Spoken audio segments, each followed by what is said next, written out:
Video coverage of the 27th JCT Traffic Signal Symposium is brought to you by Highways News, thanks to our sponsors AGD Intelligent Traffic Systems, Clearview Intelligence, PTV Group, Message Maker Displays, Smart Video and Sensing, SRL and TRL.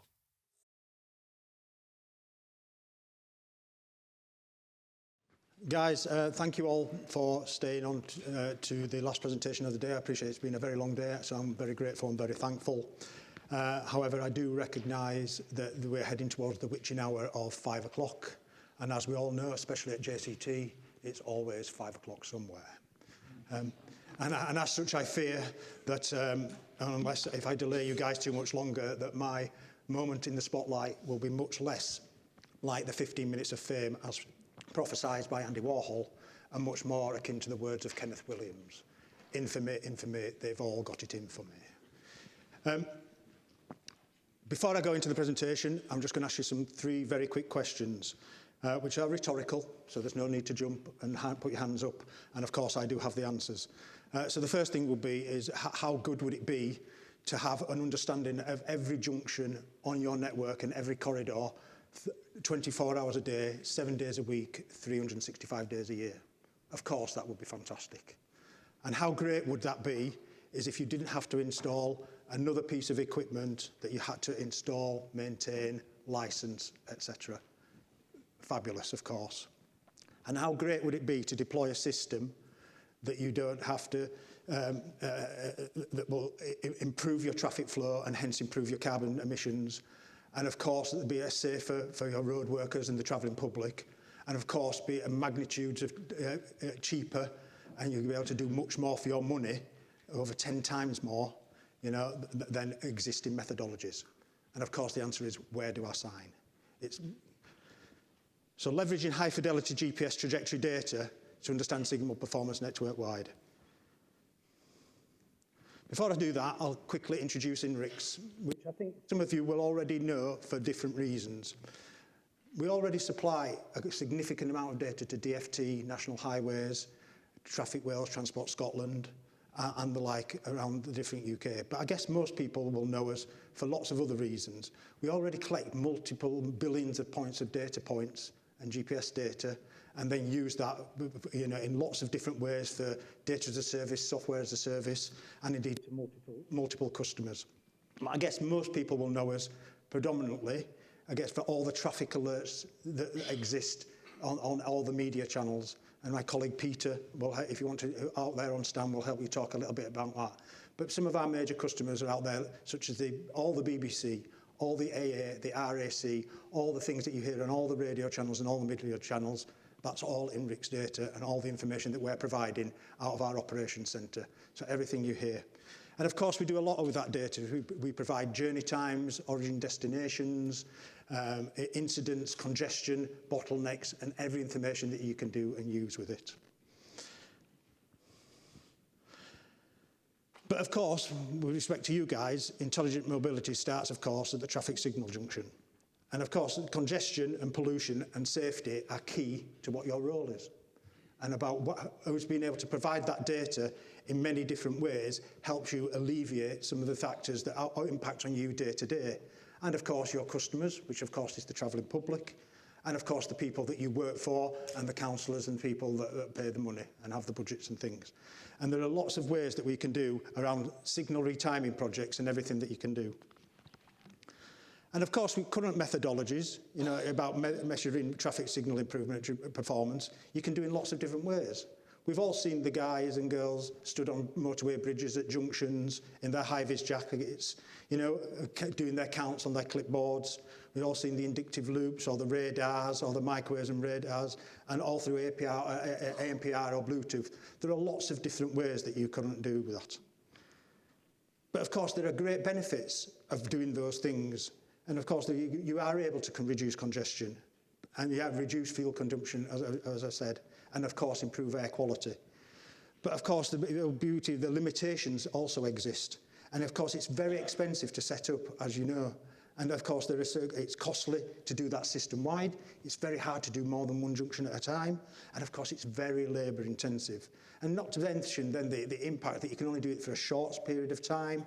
You then have to, anything that you do find, you have to go back and remeasure, and everything else that goes with it. The beauty of virtual infrastructure, it goes beyond signal performance measures, because of course you can do all the cost reduction that goes with it about implementing all the resources that you don't need to do, all the equipment. The work reduction about what happened before and what happened afterwards. You get instant access to the data that's available on your network. And of course it's scalable. You don't have to worry about one junction each. You instantly know about what's going on. And of course, because it's cloud-based, it's accessible for anybody, anywhere. And that's why we've developed INRIX Signal Analytics. And essentially, this is continuously monitoring every single thing about your junctions and corridors 24/7, 365. As it says, you just turn it on and it's there. You can measure performance issues without having to deploy any pieces of equipment. And of course, it's preventive actions on deep analysis about what's there. And you can make assessments about how it was used. And I'll come to some use cases shortly. And of course you can understand the performance of your junctions and your network. So instantly you will find things around your travel time, your turn ratios, approach speeds, anything around the observed vehicles, control delays, and of course the level of service of each of those junctions. And of course, the number of use cases. These are just a sample, but I've talked to many, many customers that use it for different ways. And of course, you can use it to retime your signals. You can quantify the impact of refurbishment of before and afterwards. You can prioritise where you focus your effort. We know that you guys are, you're struggling for budget, struggling for resources, so you need to be able to focus where that is. And of course, your maintenance teams, where do they focus their efforts when they turn up in the morning? Where do they go and figure out where they need to go? You can identify equipment failure and of course, and corridor performance, and essentially be ahead of the curve before things happen. And of course, by doing that, you can monitor every movement in the network. You can get the data, which is high frequency, which is snapped to your map around what it needs to be from the GPS data. You can understand what the vehicle experiences around the turning movements and the travel times and the speeds and all the metrics that go along with that about approaches and the junctions. And of course, you get all the tools then to rank and do all the performance that you need to do with it. There is the maths behind it. And what we've done is using some of the maths, use some intuition and using some validation. All the calculations in the background to be able to produce some of the outputs is bringing all that experience, all the things that I've just mentioned, and bringing it together to use a coherent output that is then usable in real life. And I think that's some of the things. And the beauty of that is that you can then base all the trajectory data for all the vehicles that are tagged throughout those junctions. You can see before, the 150 metres before, the 80 metres afterwards. You can see whether they go through on green, they get stopped at the cycle and stopped at red, and then you can actually see the performance of individual vehicles, and of course, en masse. So you can see how the performance changes depending on the type of vehicle and how they're going through. So the green is obviously positive in terms of going straight through the junction, and the reds, and as they decrease in performance. So obviously you see more green, then it's a better experience for the drivers and how your signal performance is doing. So what is it? So essentially, the signal analytics is in three things. Firstly, you get a dashboard, which tells you instant view of what your network is. You then get signal information and all the junction analysis, and then the corridor analysis for all the interlinks in between all the junctions. And of course, it's using all the data, and it's giving you complete coverage, and it's ready to use. You don't have to wait for anything. You don't need to do anything. We have the data, and it's there. And of course, so there's your signal, there's your dashboard. On that dashboard, instantly, is it coming up with a pop box? Yeah. It gives you instant performance metrics for your entire network. And as you can see there, it tells you what junctions are there, what's the performance, what's the level of service of all the things, what's your approach speeds. And you can do that by either the junction or by vehicle. And you can see the performance about where it's green, amber, red, etc. in instant view. It then focuses on your daily summary of your top 5 deteriorating junctions. So over a 4-week average, how they've deteriorated over time, and actually where you're thinking, actually something's not quite right, your signal timing is going incorrect, we need to focus on those areas. And of course then on a similar view, your daily summary of your top 3 deteriorating corridors. And so instant view on your front page, you know where they are. And of course, then you can drill down into each of those, either directly from the front screen or onto the next pages. So if you're going down to the junctions itself, you get every junction is measured every day. So it's all there. Every information is provided through that map that we have. We then provide every movement of all the vehicles that go through that junction, and whether they turn left, turn right, go straight through, what's the travel time, what's the free flow, and the approach speeds and everything that goes with it. And of course then, everything that goes there, you can view that junction geometry by using the map that goes to satellite view. You can view the metrics or the approaches of all the movements and see how that performs against what the actual is. And of course, then you can detail metrics of all the time period around travel times and journey times that go with it. If you then move on to the corridors, again, a similar view. You get performance metrics in all the predefined corridors. So all the links between all the junctions, you then predefine, and of course then you can calculate the travel times, the lengths, and about when the key points and the key areas around, the travel times at different times of day and what the level of service is.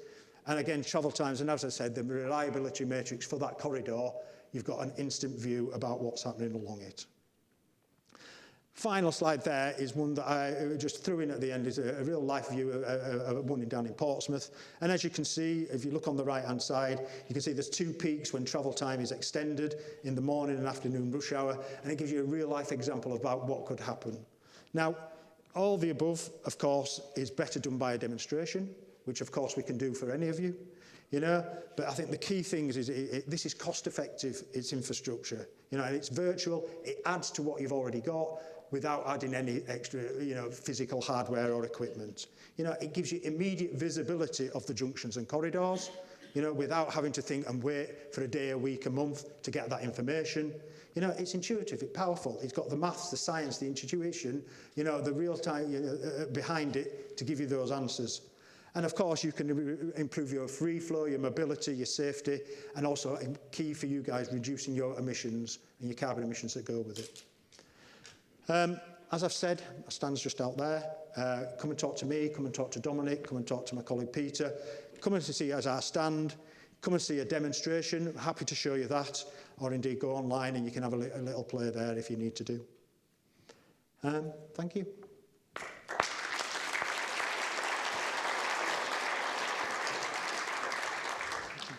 Martin, thank you very much indeed. The orange light is still on, so there's certainly time for questions. I'm looking for hands. Down the front, Paul. And the young lady with the microphone is getting even more exercise.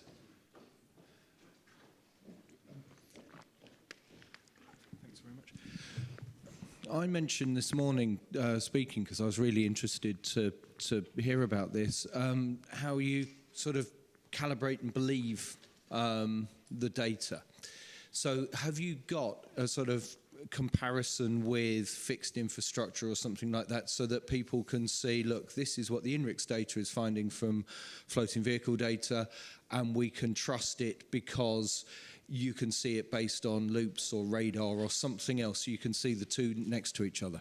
Yeah, I think in answer to that question, I'll take it for that. Dominic, you can add to it if you want.